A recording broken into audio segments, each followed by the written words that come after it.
Reese's Peanut Butter Cups are the greatest, but let me play devil's advocate here. Let's see. So, no, that's a good thing. That's definitely not a problem. Reese's, you did it. You stumped this charming devil.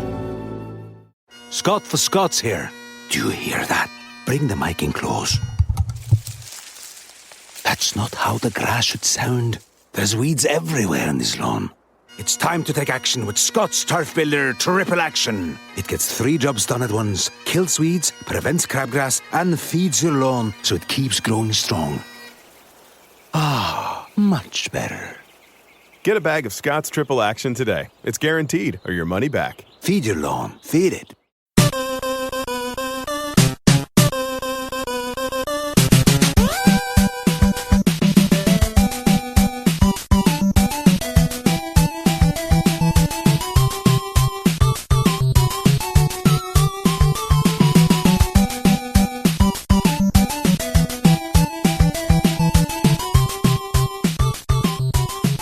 Welcome to the family here on Purple Mafia. I am your host, Paladino Joey, or Joey Awajan. Purple Mafia is available on iTunes, Google Podcasts, Stitcher, and Double Twist. Thank you once again for joining me today. As of course, on this episode, we will be reviewing the Super Bowl in the first segment and discussing Minnesota Vikings news / fan interaction in the second half. I will bring up the one Minnesota Vikings news, though. Right here and now, I will just announce it very quickly and then get right into the Super Bowl. But I figure I got to start out the show with this.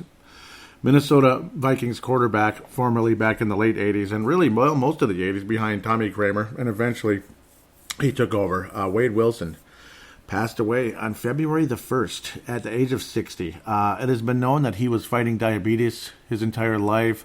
So with the complications of that, information did not come out, but more than likely that's what it was. Only 60 years old, Wade Wilson took the Minnesota Vikings on a very influential run in 1987. Minnesota Twins, of course, won the World Series at the end of October that year. A miracle run for a team that only won 85 games.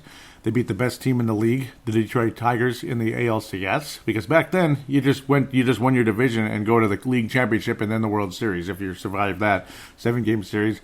The Twins beat Detroit, who had 13 more wins than them, and then beat the St. Louis Cardinals, who had about 10 more wins than them in the World Series. So definitely a miracle run, and literally the Star Tribune said magic on it. Wade Wilson and the Minnesota Vikings, after coming off a strike-shortened season and replacement players and all that nonsense, a very good team, better than their record would show, but they would have to go on the road. Minnesota Vikings said, hey, don't forget about us. We're still here. And they went on an influential run with Wade Wilson at quarterback, defeating the New Orleans Saints in the first round, then defeating Joe Montana and the, at the time, 2-time Super Bowl champion San Francisco 49ers. They would go on to win 2 more following this season, the 87 season. The Vikings just kicked the 49ers' butt. It was unbelievable. Vikings defense is good. Wade Wilson was unbelievable. Definitely some wonderful memories from Wade Wilson. Then went on to play for the Saints for a little while. The fans were kind of mean to him. He suffered an injury, and the fans were cheering. It was ridiculous. So, well, it just reminds you what jackasses Saints fans can be. And, no, I mean, that was sad. Wade Wilson looked on to be one of the most wonderful guys that ever played for the Vikings. The media loved him, not because he's this media, just this media wonk or whatever he is, but his personality. Just treated people with class, treated people with respect. And, of course, that awesome playoff run we will never forget. If not for a drop pass by Darren Nelson, which would have been a very, very difficult play to make, but it would have been spectacular. It would have tied the game up. It would not have given the Vikings the game, but it would have given the Vikings a chance to win the game. Maybe you win the coin toss and get a field goal and go to the Super Bowl. And the Minnesota Vikings most likely would have beaten the Denver Broncos in that game. So a lot like 2009, the Minnesota Vikings probably would have won the Super Bowl that season in 87. They probably would have won the Super Bowl in 75 if not for the push-off by Drew Pearson. And, of course, Bounty Gate and Adrian Bleepin Peterson fumbling a billion times, along with others, Percy Harvin and the much maligned Bernard Berry, and also fumbling along the way. If not, so 3 possible Super Bowl championships for the Vikings, where the Vikings never got to play an inferior opponent in the Super Bowl. Unfortunately, who knows what would have happened, but I do believe the Vikings would have beaten the Denver Broncos in those 2 Super Bowls, 75 and 87. And then, of course, years later, the Minnesota Vikings' chances of beating the Indianapolis Colts in 2009 were pretty high. Oh, Wade Wilson. Yep. Fun, influential run. Very enjoyable. It would have been cool to see Wade Wilson as say he would have been literally like our Nick Foles if the Minnesota Vikings did get to that Super Bowl. Quite a shame. I've hated the Washington Redskins ever since, and I don't blame anybody that does. It sucks. It sucks being that close and you come and no cigar. But at the end of the day, life comes first, and God bless Wade Wilson. We will now give former quarterback number 11, Wade Wilson, a moment of silence.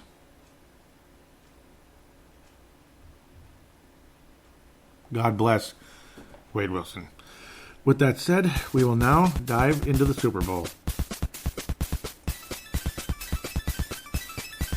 And yes, this was a spectacle for different reasons than last season.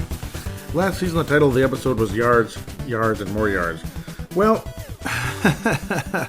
up to a certain point, in fact, well into the fourth quarter, Julian Edelman, who would go on to be the most valuable player of the Super Bowl, which I could basically see coming a mile away, would have more yards than the Los Angeles Rams in this Super Bowl. The final score was a similar record to the Los Angeles Rams and, say, the Minnesota Vikings last season, 13-3/13-2-3. The New England Patriots reminded us a bit of the 1988 San Francisco 49ers in a low-scoring game, in a sense, where just the veteran quarterback got the job done against the slightly better record Cincinnati Bengals. Bengals have not won a playoff game since 1988. I've talked about that a bajillion times. A man that admired Joe Montana and was a gigantic San Francisco 49ers fan. Always admired Joe Montana, always dreamed of one day being a quarterback of the 49ers or just a quarterback of a championship team one day. Now has a ring for the next hand. Not the thumb, but the next hand now. So he can put it on his, I guess he would put it on his ring finger, I would hope. Or you have one on your middle finger, one on your ring finger, or your ring finger or your index finger, whatever it is, and stay away from the thumb because that looks kind of weird, I guess. But Tom Brady now has 6 Super Bowl championships. The Los Angeles Rams have never won the Super Bowl. The St. Louis Rams did. So St. Louis, a bastion of excellence when it comes to, something. Not so much football, but it was a great season in 1999. Kurt Warner and the Kurt Warner and the St. Louis Rams walloped the Minnesota Vikings in the second half after a very nice start by Jeff George and co. Chris Carter, Randy Moss, we all know, Robert Smith, and an offensive line that was legitimate for the Vikings back in those days. They just walloped the Vikings after Tony Horn, not Torrey Holt, Tony Horn returned a kickoff to pay dirt before the Los Angeles Rams offense. I keep calling them LA now. Now I'm getting so used to them being LA again. The St. Louis Rams offense could even get on the field, as great as that great show on turf was. Greatest show on turf, anyway. That team was also 13-3, and they pretty much steamrolled to a championship except for a very low-scoring Super Bowl. That was my fear that maybe somehow, some way, they would get it done with their defense in this game, particularly attacking Tom Brady. But that offensive line got the job done, and Brady never once got strip-sacked in the game. He did get sacked, but he didn't get strip-sacked. And I thought that was, again, at some point in this game, there's got to be a big turnover that turns things around, and there was, because the Los Angeles Rams were in position to score. They were in the red zone for the in the fourth quarter, and then came the big turnover. But there I go, jumping way ahead. This game was the lowest scoring game ever in Super Bowl history, the lowest yardage and all that. So you go from the highest yards to the lowest. You go from a shootout with the Eagles and Patriots last year, a bend but don't break defense that broke way too many times in the Super Bowl. A Philadelphia defense that was unbelievable, but Brady was so on fire, along with Julian Edelman and Gronk and others, that, wow. The defending champions at the time of their 5th Super Bowl title, the Patriots, wound up getting a Super Bowl record in yardage along with the Philadelphia Eagles, with Nick Foles and Doug Peterson leading the way in Philadelphia. An incredible game, but then it ended with a strip sack for Tom Brady, which had him literally just sitting flat on the ground and staring. That blank stare that you saw from Sean McVay throughout most of the game. He could not believe his offense was stifled to the point it was. Now let's just pray to God we don't hear the nonsense, the conspiracies of another Bill Belichick cheating deal, Bill Belichick stealing plays. I don't think that's what happened this time. I never got the feeling that that's what was going on. I never get the feeling that that the Rams felt that. I hope we don't have to hear about that again. I hope this Bill Belichick defense proved itself once and for all in this game. Last year, again, record yardage. This year, the opposite.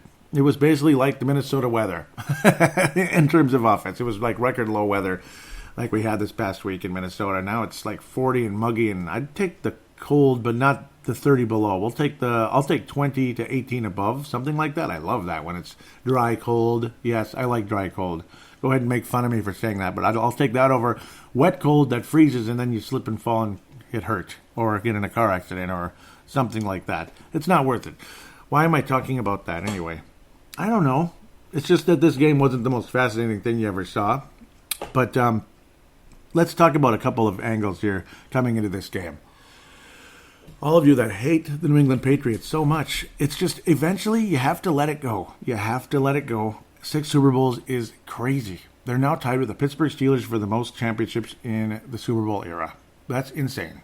Who would you rather celebrate? The Green Bay Packers or something? You know, the Curly Lambeau team? Would you rather celebrate them as the greatest team of all time? Curly Lambeau, Vince Lombardi, with their 11 championships in those days? Would you prefer that? Would you? Obviously, Green Bay has 4 Super Bowls, of course, 2 in the Lombardi era. And, of course, one for Mr. Holmgren and one for Mr. McCarthy, who are both now gone from Green Bay. Would you rather celebrate them? Would you rather celebrate the New York Giants, who beat us 41 donut? Would you rather celebrate that team, who's got their 4 Super Bowls? They're way up there on the list now, too, because of the couple of titles in the 80s. Bill Belichick, very familiar with them. Well, one in the 80s, one in 90. One in 1990 over the Buffalo Bills. Again, similar to the Vikings in the sense of, well, the Vikings should have won the game against Kansas City. They were favored by 18 points. And the Vikings were the last team to score in a game that finished 24-7. We were the last team to score in that game. So do the simple math there. Boy. Same thing for Buffalo, though. They should have beaten the New York Giants. But they didn't. And it was a very low-scoring game despite the Buffalo Bills offense being spectacular. The Giants' defense was spectacular. Bill Belichick, a great defensive coach. He was once a defensive coordinator. But let's sit down and remember who that defensive coordinator was for that 1990 and 86 team. Who was it? It was Bill Belichick. Bill Belichick is not an offensive coach. He's a defensive coach. The Patriots won with their defense and clutch offense, clutch play of their quarterback against the St. Louis Rams in 2001. A far superior team going into that game. Go ahead and say that there was cheating, this and that. There may very well have been. It is what it is, and it's so many years later now, and they've paid their dues. The Patriots have. They got their quote-unquote karma. They've paid their dues. They've lost 3 Super Bowls. They lost a 16-0 team. They lost it in the Super Bowl with a 16-0 record. If that's not enough karma for you, I don't know what is. A 16-0 team not winning the championship, it's unbelievable. Against what were they, 10-6 New York Giants team? And then a couple years later, well, yeah, 4 years later, similar situation, a 9-7 Giants team knocks them out. So, okay, take your karma. There it is. And then the hated Eagles beat the Patriots. I may have been one of the few times some of you guys that hate the Patriots so much cheered for them because you hated the Eagles even more after their fans treated us like garbage. But no, Bill Belichick's defense is what it's all about here. And again, let's put this into perspective as I slowly get to the point here about this, because we're building up to a crescendo here in a sense.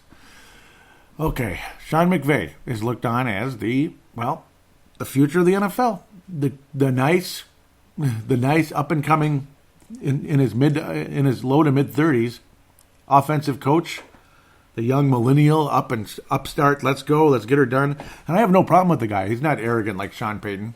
He's the good Sean, we'll say. He's the good Sean. But no, he's looked on as the guy, the supreme, the guy. If you want to start a franchise and into the right direction and get your team to the Super Bowl, you want Sean McVay, right? And then you have the number 1 pick in the draft in Jared Goff. You have it doesn't get better, right? And you build all this great defensive line, this and that. Things come together. It's a team that had a great record. And then on the other side, a team that gets, it just seems like they continuously get kicked around because of things that happened years ago. The deflated footballs. I wonder how much of an advantage that truly gives you. And I mean, Shaquille O'Neal admitted he did that with basketballs years ago. Whatever. It's not good. You don't have to agree with me. You might be unsubscribing to my show right now, even by saying this. But let's put this all into perspective once again. Bill Belichick had some success in Cleveland, but basically was, let go after a while.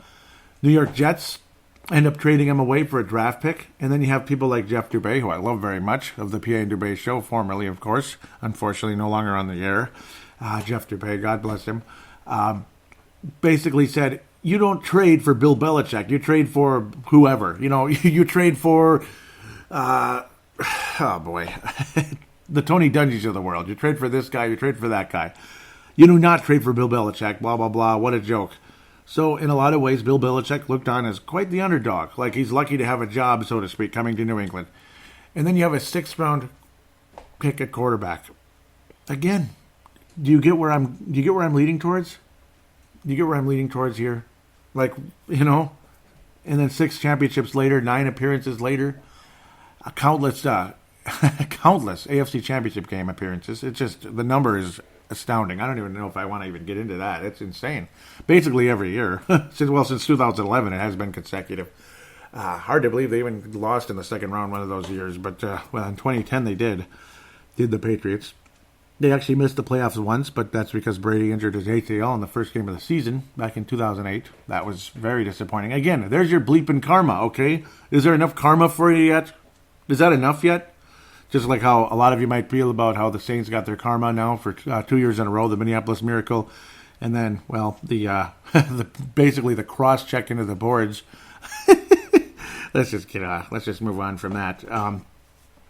But no, again, underdog coach goes on to win 6 Super Bowls.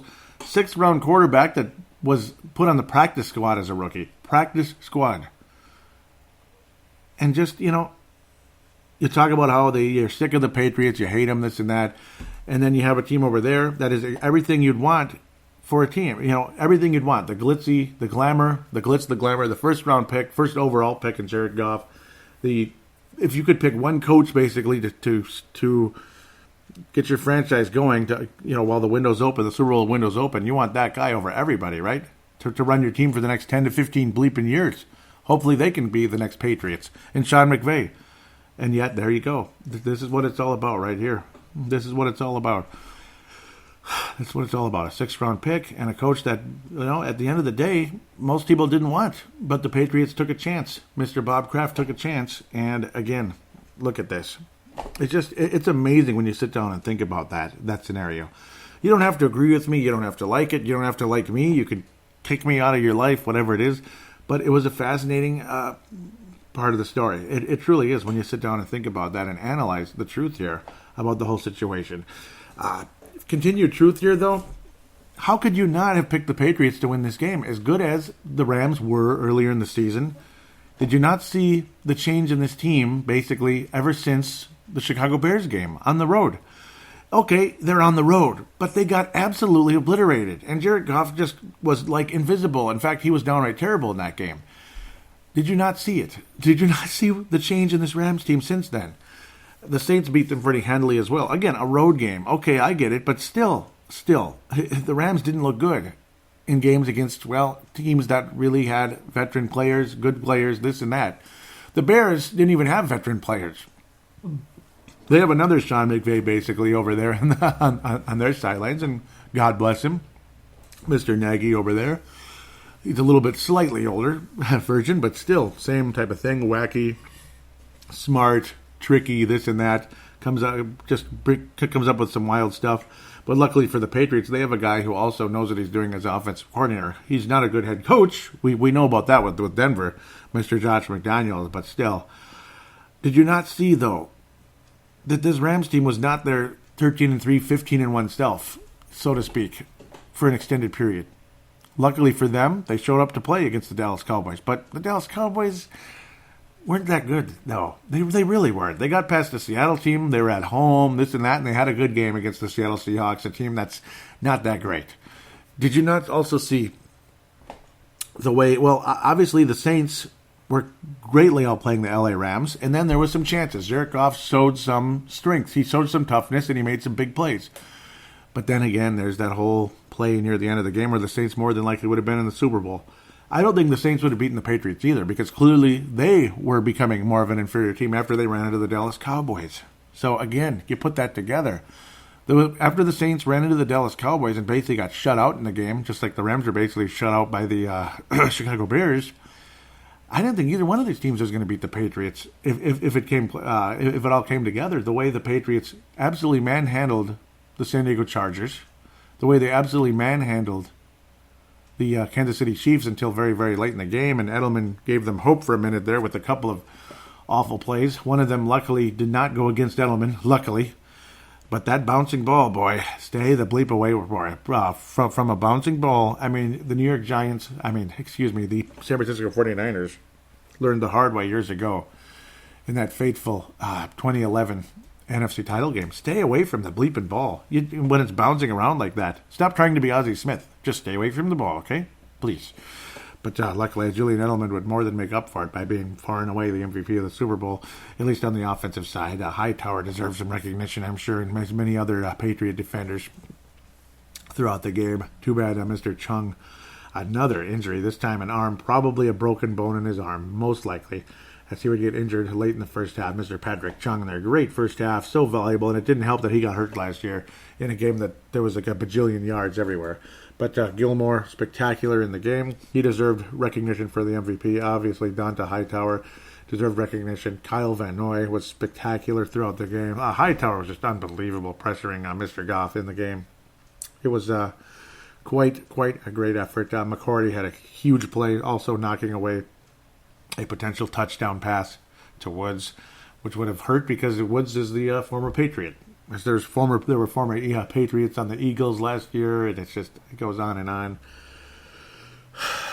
But additions of Sony Michel really were a big part of, I keep calling him Michael, Sony Michel were a big part of the New England Patriots' success this year because, well, LeBron James is getting a little older in the NBA, so what does he do in a lot of cases? He walks. He doesn't jog, he doesn't run, he walks in a lot of cases when it's unnecessary to run. He preserves his energy, and that's why he's able to play an extended amount of minutes and not get hurt until Christmas Day this past year. Unfortunately for him, but generally speaking, the guy's ageless, just like Tom Brady. Tom Brady, he's getting older, but then you get a nice running back in the draft, and you still have Mr. White. And then Burkhead was just huge in the game, getting key first downs that led to the Patriots' victory, running the clock down and putting the Rams in a position that they were pretty much screwed late in the game. Burkhead and Sony Michel. James White, surprisingly, not nearly as much of a factor in the game, but he was covered very well by this LA Rams defense. As both teams in the past, you think, okay, Tom Brady. When you think of the Patriots, you think of Tom Brady. You don't think about the defense, despite the fact that's Bill Belichick's calling card. Bill Belichick is one of the greatest defensive coaches of all time, and that's a fact. That's how they won Super Bowls in the past, those close games. And they almost beat his former club, the Giants, twice, but they didn't, damn it, which is funny. Shut down those Carolina Panthers with that halfway decent offense back in 2003. Shut down a better offense in 2004 with the Philadelphia Eagles, though, of course, Mr. McNabb kind of choked and peed down his leg in that game in a big way, along with throwing up in the huddle, which is nasty and weird.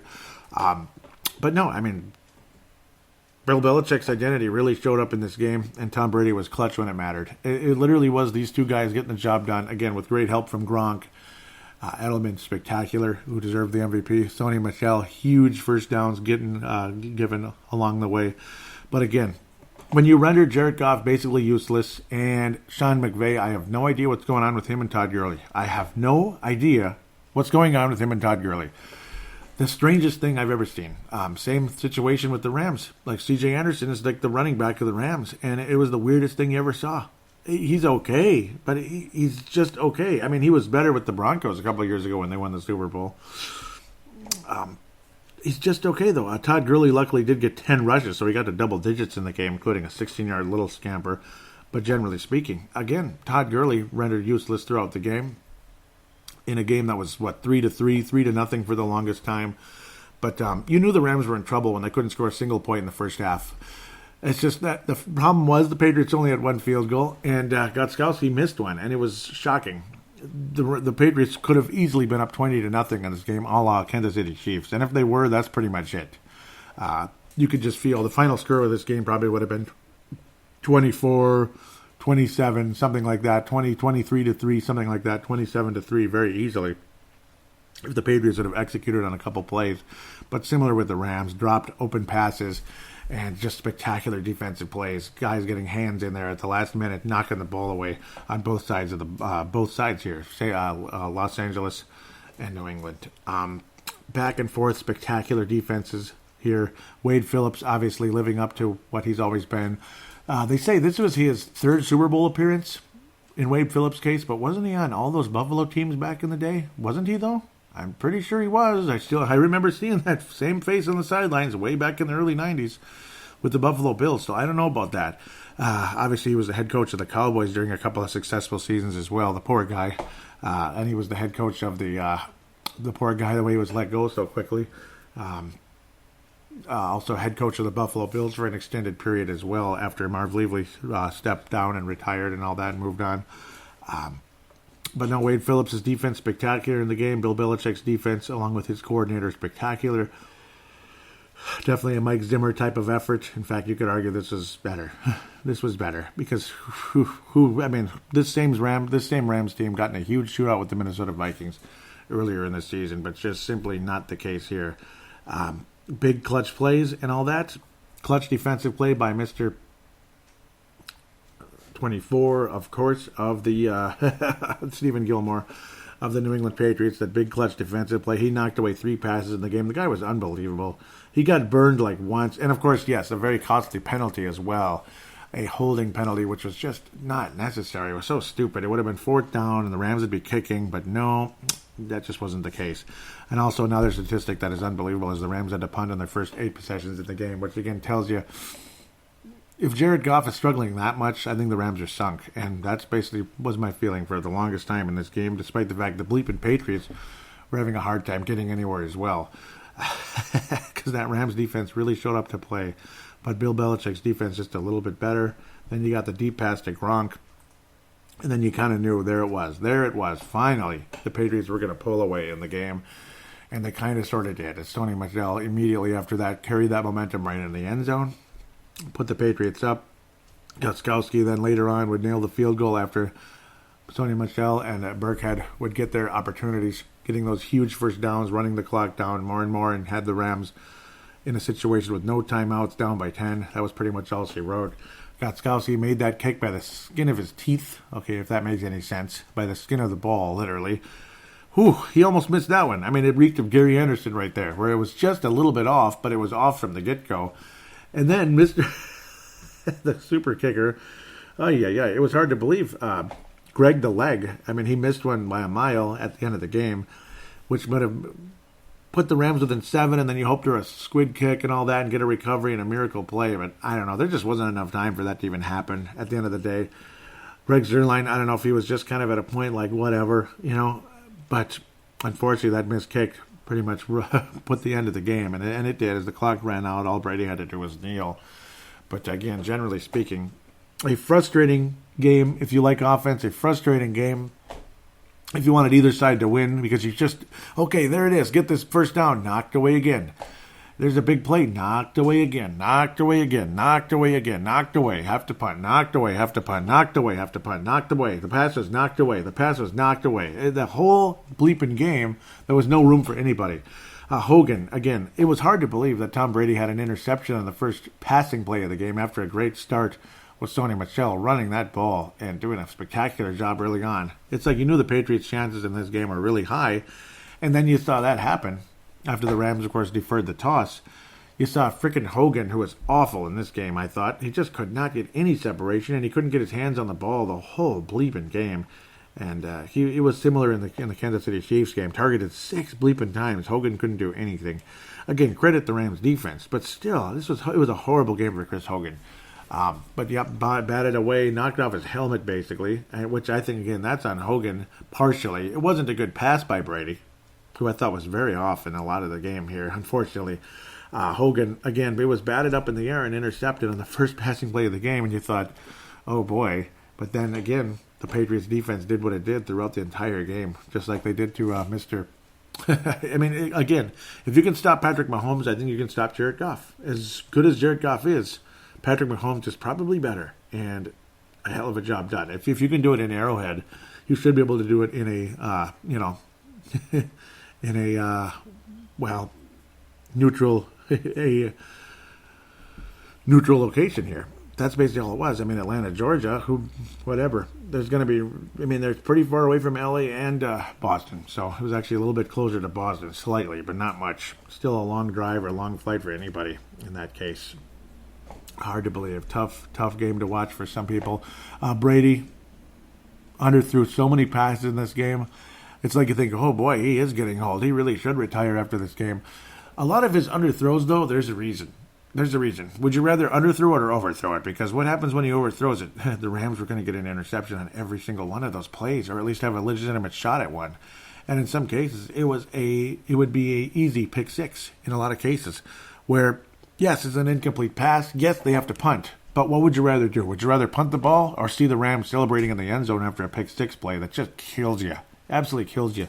So there's a method to the madness. Some of those plays were just badly underthrown, and it was just, the ball just came out wrong, so to speak, and some of those attempted screen passes, the jailbreak screens, the bubble screens, whatever it was, general screen passes to the running back or even to Edelman and Hogan, those quick little plays that were badly underthrown on occasion. I keep calling him Michael. It's Michelle. James White as well. The ball it was a grounder. But, see, those were not intentionally underthrown. But a lot of those other plays, they were. And it's like, okay, if the guy catches the ball on his knees / shoelaces, whatever, great. But it's better that it's an incomplete pass than a pick six going the other way. Because the Rams defender was right there. And he was right there every time. And that's why this game was 13-2-3, because it was a spectacularly coached defensive game on both sides of the ball. Wade Phillips kept the Patriots to 13 points. That's incredible. After what the Patriots did last year, after what the Patriots did to the Atlanta Falcons the year before, after what the Patriots did to one of the best defenses in NFL history with the Legion of Boom the year before that, or 2 years before it anyway, against the Seattle Seahawks. Unbelievable. Tom Brady threw for over 400 yards against the Seattle Seahawks. You don't think that's good? It's unbelievable. Again, some great screenplays, this and that, great setups by Josh McDaniels, this and that. It is what it is. The yards were there, and the accuracy was there, and he made big plays, because not everything had to be a short screen pass where you had to hope to get the right blocks to get the plays done, where it's like it's not really so much the quarterback, it's the scheming and the blocking. But again, that's why it's called a team sport. That's why it's called the ultimate team sport, because these guys can only play on one side of the ball, and without somebody blocking in front, no running back's ever going to get the rushing record of any type. All these great running backs over the years were never going to have the success they had if they didn't have good blockers in front of them. Plain and simple. Total team sport. Complete team sport in the NFL. Accuracy does count from your quarterback as well. Neither quarterback was particularly accurate in this game, but Brady was better, particularly down the stretch. No game was too big for this guy, and that's why he is far and away the greatest of all time, like him or not. The funny part is he's coming back. So I was right about predicting the Patriots to win the Super Bowl. I was wrong about him retiring, unless there's some surprise that's going to come up in a week or two where he just says, you know what? Yeah, that's it. Nobody's ever going to catch me. Why do I even worry about it? But no, he loves the opportunity to continue to compete, to win, because he doesn't want it to end. I don't blame anybody for not wanting it to end. You just hope it doesn't end abruptly, in a very harsh way, via injury or just a horrible end of your career, where certain guys, they just can't throw the damn ball anymore. And it just is what it is. You can't sense pressure like you did before. You can't get away quick enough. But that's why Tom Brady was successful, because he's still able to get rid of the ball in the right amount of time, that he was not strip-sacked like he was last year against the Philadelphia Eagles. Just strip-sacked Case Keenum 2 weeks before that, much to our chagrin. And that opened the floodgates for those Eagles to fly. Eagle, fly. Why am I ending the segment on that note? Stupid. Well, let's not end the segment on that note, just on purpose here. Sony Michel, again, 5.5 yards. Rex Burkhead had those big plays. Julian Edelman, let's just mention what he did in the game. 141 yards on 12 targets. Again, Chris Hogan was targeted 6 times and did not make a single play. Cordero Patterson was adequate at best, but good for him. I'll get to that real quick. The other detail about Cordero Patterson on the Patriots sounds interesting, doesn't it? Rob Gronkowski, though, 87 yards, just like his number, including that big 29-yard play that set up the Patriots for the game-winning score. Great play, great, unbelievable accuracy by Brady, who struggled the entire game against this Rams defense. and again was off for quite a bit in that first half, but then had the big play to Gronkowski and was clutch when it mattered most, and that's where it matters. Oh, one annoying thing, though, we got to bring this up. Remember when the Vikings traded in the draft and they gave up a lot of picks and all that to get Cordero Patterson? Do you remember who they traded with to get Cordero Patterson in the first place? Yeah, they traded with the Patriots. So doesn't that just figure he's back on the Patriots now, officially as a player for the first time? And he got a ring already with them. It just figures, doesn't it? Oh, man. It totally figures. But that's how it goes sometimes. I mean, it's not like he was the MVP or anything. But it just figures. With that said, it was it wasn't a fun game per se if you like offense, but at least it was decent. I'll finally close on this note. I have nothing against the LA Rams. Nothing against the LA Rams. I don't really like Ndamukong Suh very much. Darnold is aggressive, whatever, but I have nothing against them. And I would not mind to see the LA Rams winning a Super Bowl at some point in the not-too-distant future, along with the Kansas City Chiefs. It's funny how, at least for one night, the Rams and the Chiefs are not the future of football yet. At least for one night. At least for one night, they got to wait at least another year before they could get to that point where you could say that's the future of football. I'm glad there's still a little bit of old school left in the sport, because there needs to be some old school left in everything. There has to be. You can't just wipe out old school and just say move on.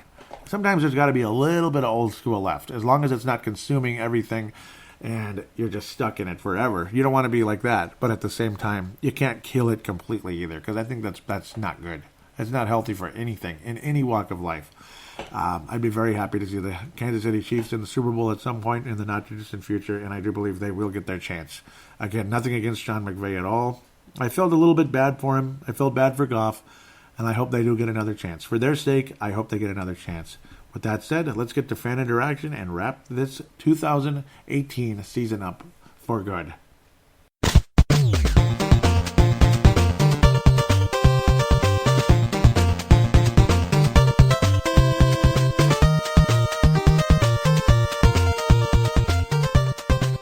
And we are back here on Purple Mafia, segment number 2, which will be the final segment of this episode, fan interaction. Let's get to the Twitter account right away, at Purple Mafia Show. At Purple Mafia Show is the Twitter account. Want to thank Malcolm McSween out of Southern California, not LA, but in the middle there a little bit, and Vince Germano out of Australia, who happens to be a LA fan.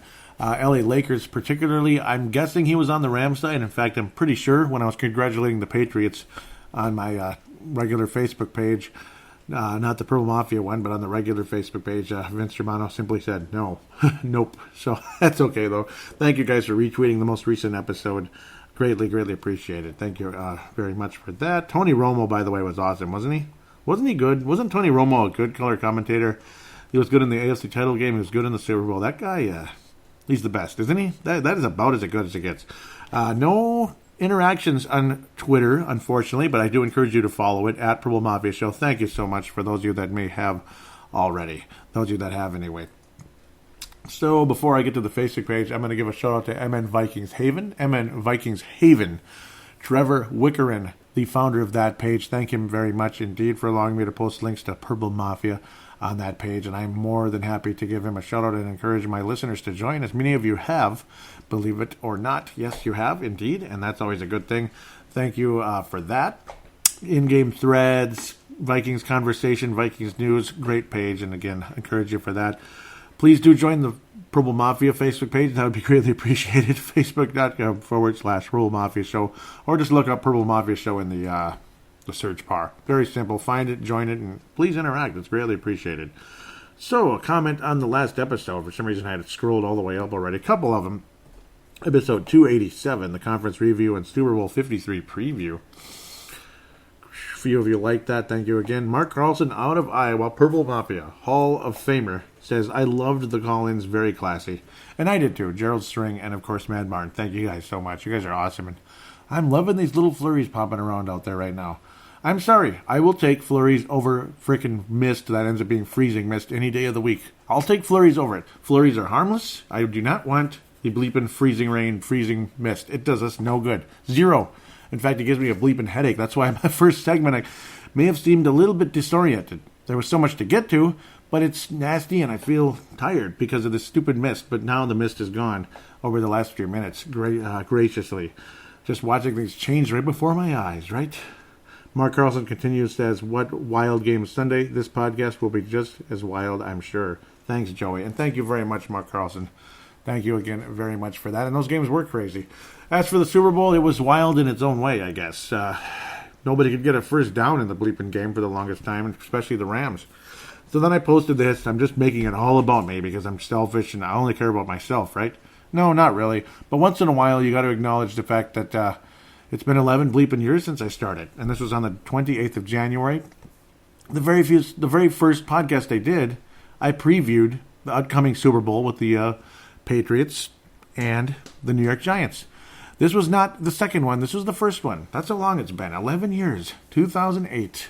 January 2008, January 28th, 2008. And I was 28 years old at the time, so it was my quote-unquote golden birthday when you come into this. Oh, I previewed that game, and I was like, how did the Giants do it? What an amazing run. They beat the Packers. Wow. And this is after the Vikings blew them out in the regular season. And remember how the Patriots and Giants played a very close, high-scoring game in that season finale, and the Patriots just squeezed past them to get that 16-0 record. And then it was a very, very, very, very, very low-scoring game in the Super Bowl, and the Giants won. Stupid Tyree helmet crap. But, yeah, I didn't enjoy that fact, but I was happy for the Giants because it was a hell, and I mean hell of an accomplishment. It was spectacular. Gerald String out of Nebraska, also a Purple Mafia Hall of Famer, says, congrats, Joey. Still the best Vikings podcast out there. Great knowledge of the game and history, and yes, history is my thing. History is kind of my thing. If I really sit down and just analyze history, I guess that's kind of my gift when it comes to doing this. Wish the NFL was all year long. Already looking forward to the draft and free agency and the Purple Mafia podcast that go along with that. Keep up the great work, Cole. And thank you so much, Gerald. Dave Hickey out of Iowa says, congratulations, my friend. You've done an exceptional job giving us the lowdown on all things Vikings. Keep up the good work, and I'll keep listening. And yes, Dave Hickey is a surefire Hall of Famer as well.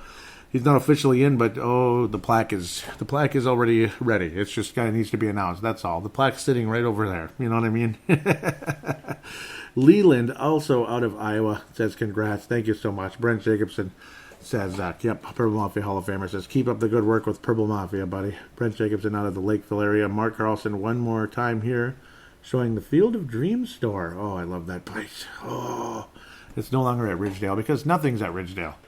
What's at Ridgedale now? Just a bunch of swanky clothes? Mostly just, come on. You know, I'm not even going to get any further into it. I'm going to get myself in trouble probably.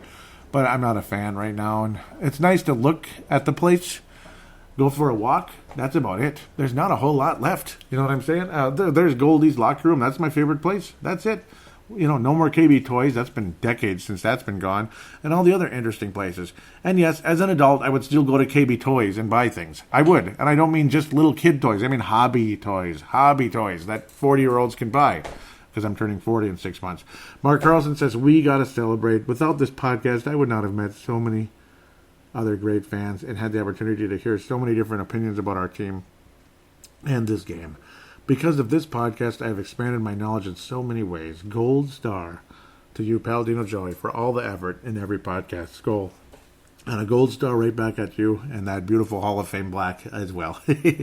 And yes, it's imaginary. I wish I had real stuff like that, but you get the idea, though. It's the thought that counts, right? And yes, you are absolutely a Hall of Famer, and thank you so much. It's been 11 years, and it's been unbelievable. And to think that my podcasting career started with previewing a Super Bowl. So the Super Bowl will always be special. It's like an anniversary every year, leading up into the Super Bowl every year. It's like it's been another year of podcasting, yet another year of podcasting. And then I posted from DFWCBSLocal.com, former Cowboys quarterback / assistant coach and Viking quarterback, and he was a Cowboy near the end of his career, and then the Raiders. I still remember, like 1999, it's like Wade Wilson. Wow, he was like a third stringer with the Raiders. He played for Mr. Gruden. That's crazy. That's how long ago it's been, man. And Gruden's not a particularly young guy anymore, but that was when Gruden was the Sean McVay. Remember? Do you remember John Gruden being Sean McVay? I do. I remember it very well. Those flakes are getting a little thicker out there, and that's cool. I like snow, damn it. But no, I mean, Wade Wilson. not so much acknowledgments, just more like sad faces and such. Mark Carlson says, "What?" He couldn't believe it. Yeah, and it was quick. It's just one of those things, man, sad, very sad. The thread, not the craziest thing ever, because I know everybody's like, "Hey, this is a Vikings show," or "I only care about the Vikings," and that's fine. I don't blame you for that, but I like the Hartford Whalers guy, though, the guy that was kind of helping people get things going. I called him a cameraman. I don't think he was the cameraman, though, just more of an assistant out there helping with ESPN there. Hartford Whalers hat. Hartford Whalers hat. I love it. The little whale with the W with the whale tail. The Hartford Whalers, the team that moved to North Carolina to become the Carolina Panthers. Why did I just call them that? The Carolina Hurricanes of the NHL. Man. Yeah, the Carolina Hurricanes have cool logos, cool colors and everything, especially their third jerseys right now. They're awesome, but Hartford Whalers, I'm tearing up a little bit. Eric Mustard has a gorilla yawning, like, yeah, this is a great game, Joey, great game. Yep, nobody's scoring. Mark Carlson shouting out to a couple people there. Jay Mason, Chase Carlson, Eric Sandvin. Here we go, Joey Wygen, let's have a great game. And yep, Mark Carlson couldn't believe it was a 3-0 game in the fourth quarter, just about, and that's basically what would happen. He was saying, "Are the Rams stupid? 3rd and 22 and run for a loss, and that's exactly what happened. There was a play that was bang bang, very quick. I thought it was helmet to helmet, and I don't know. It turns out the guy didn't even have a chance to move. I get that. I mean, I've heard of that in the NBA for sure. But a lot of times when you hear these, you got to let the guy change direction for like a half a second. Like he can't, like right when he touches the ball, literally the guy gets smothered. I can see the call in that sense because it's really easy to get a concussion in that moment. Really easy because it's just herky jerk, just like that. I mean, the guy can't even have a chance to brace himself for a half second. I mean, a half second. Right as the guy caught the ball, it was Thumperville. Mark Carlson disagreed with the call. He says, "No, the refs are wrong. That was not a correct call. Good God. Let's get some refs. Even the replacement refs couldn't be this bad." That was a call, I believe, when Michael was hit. I keep calling him Michael. Michelle. I am getting annoyed. Sony Michelle, for crying out loud. Sony Michelle. Merry Christmas. Yankee Zhong out of Brooklyn Center says, "I would want the Rams to win, but of course I had a feeling Pats would take it." Yes. Eric Mustard at the beginning there said, "Go, not Patriots." Mark Carlson says, "Go ahead, miss that field goal." That was when Steven Kowski missed that one, Gotskowski. Eric Mustard says, "Next, can you order me up $1 million?" So, yeah, I could use $1 million too. Yeah, anybody that thinks I'm doing well financially. Well, let's just all join the club on that one. I don't think anybody's doing that great, unless you're really lucky. So, welcome to the world, ladies and gentlemen. Yep. That's what happens when the Federal Reserve basically dilutes the value of the dollar for 100 and how many years now? 100 and, well, this would make it 106 when now they're in 2019. 1913. Blame the Federal Reserve. They have diluted that dollar for 100 plus years now. Dilution, folks, dilution. Just imagine you put a little bit of soap in a tiny little cup. There's going to be a very thick amount of soap in there, right? Well, dilution, of course, is when, let's just say it gets diluted. Yeah, you know what dilution is. Imagine putting that same little drop of soap in something as big as Lake Minnetonka. Not going to have the same effect as it would in a little cup here, like my little coffee cup. Listen to this sound.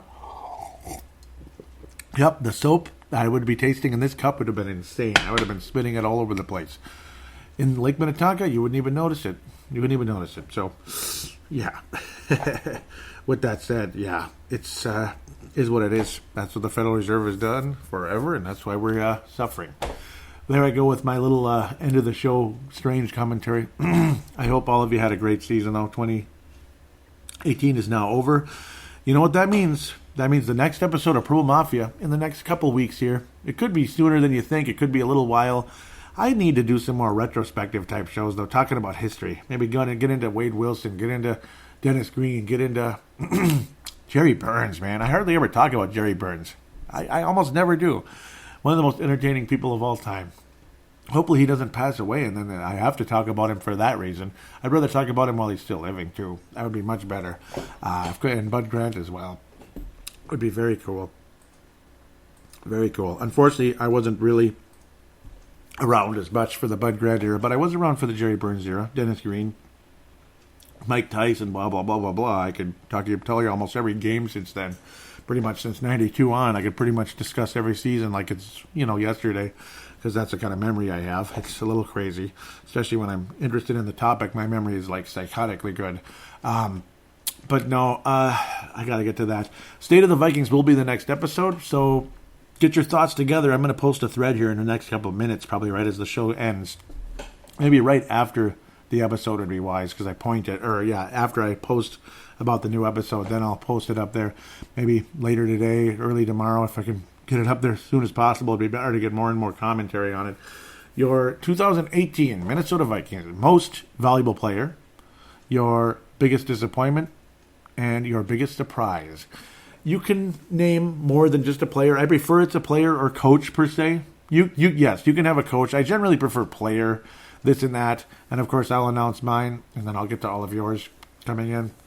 I'll probably have a list like I have the other years, like a top 5, maybe a top 10 at certain positions, like this and that. And of course, it'll be like interchangeable. Like, okay, this guy was the 9th most valuable player on the team. That doesn't mean he's the 9th best player when he maybe should be the 2nd best player, this and that. I'm just kind of listing him off as my official version of the MVP. Though, yeah, certain guys will be further ahead than others, this and that. Doesn't mean he's that doesn't mean he's an inferior player. It just means how the impact during the course of the season and how valuable this guy was, including disappointment and biggest surprise. I'll at least have a top 5 for that, but I'll probably have a 10 for the MVP, leading up to the 2 finalists. At the end of the day, I already know who's going to win what. It is what it is, including the Gold Star of the Year, Bronze Star, Silver Star of the Year, this and that. Let's get to the Gold Star of this episode. It's got to be Mark Carlson with a bullet. Mark Carlson gets it for this show. Gold Star of this podcast, this particular episode. Missed some of you out there. Brett McCarthy, I know he'd prefer to talk about the Vikings. I know most of you would prefer that. I hope I didn't piss him off. Hope he doesn't hate me for ripping Kirk Cousins a little bit.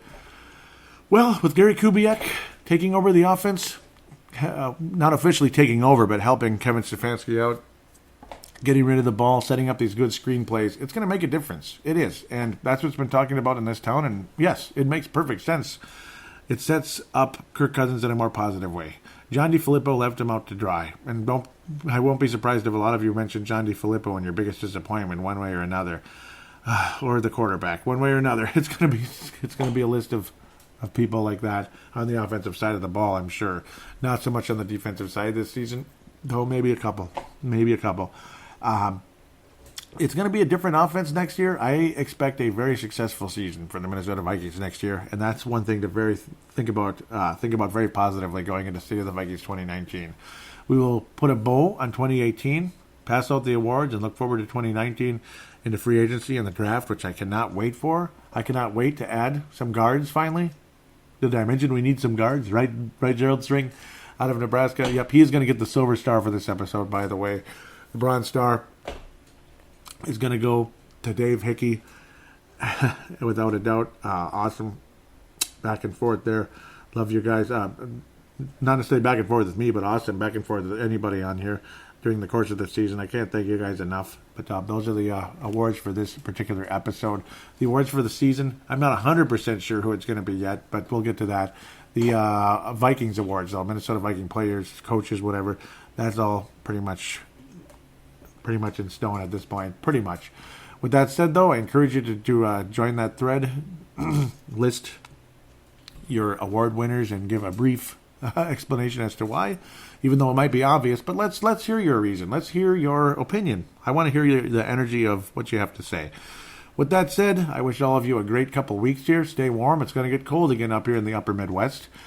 Dave Martin, obviously, in northern Scotland, I'm sure it was cold there as well. Polar vortex can stretch all over the place. I'm not sure if it really got there, but I'm sure it has gone there on multiple occasions in the past.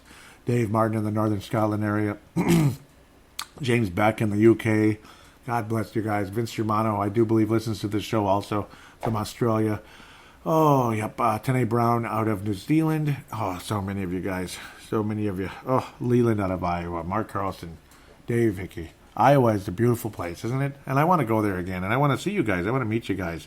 I've been so locked into my job when it's not exactly been the most rewarding job ever. I should be doing a little better financially for how dedicated I am to my bleeping job, but well, I'm dedicated to this one too. I like this one more. It's more fun. I wish this was my main job. That'd be better. Maybe help me out, guys. If you know someone that could get me there, that'd be great. With that said, take care, and we will talk to you in a few weeks.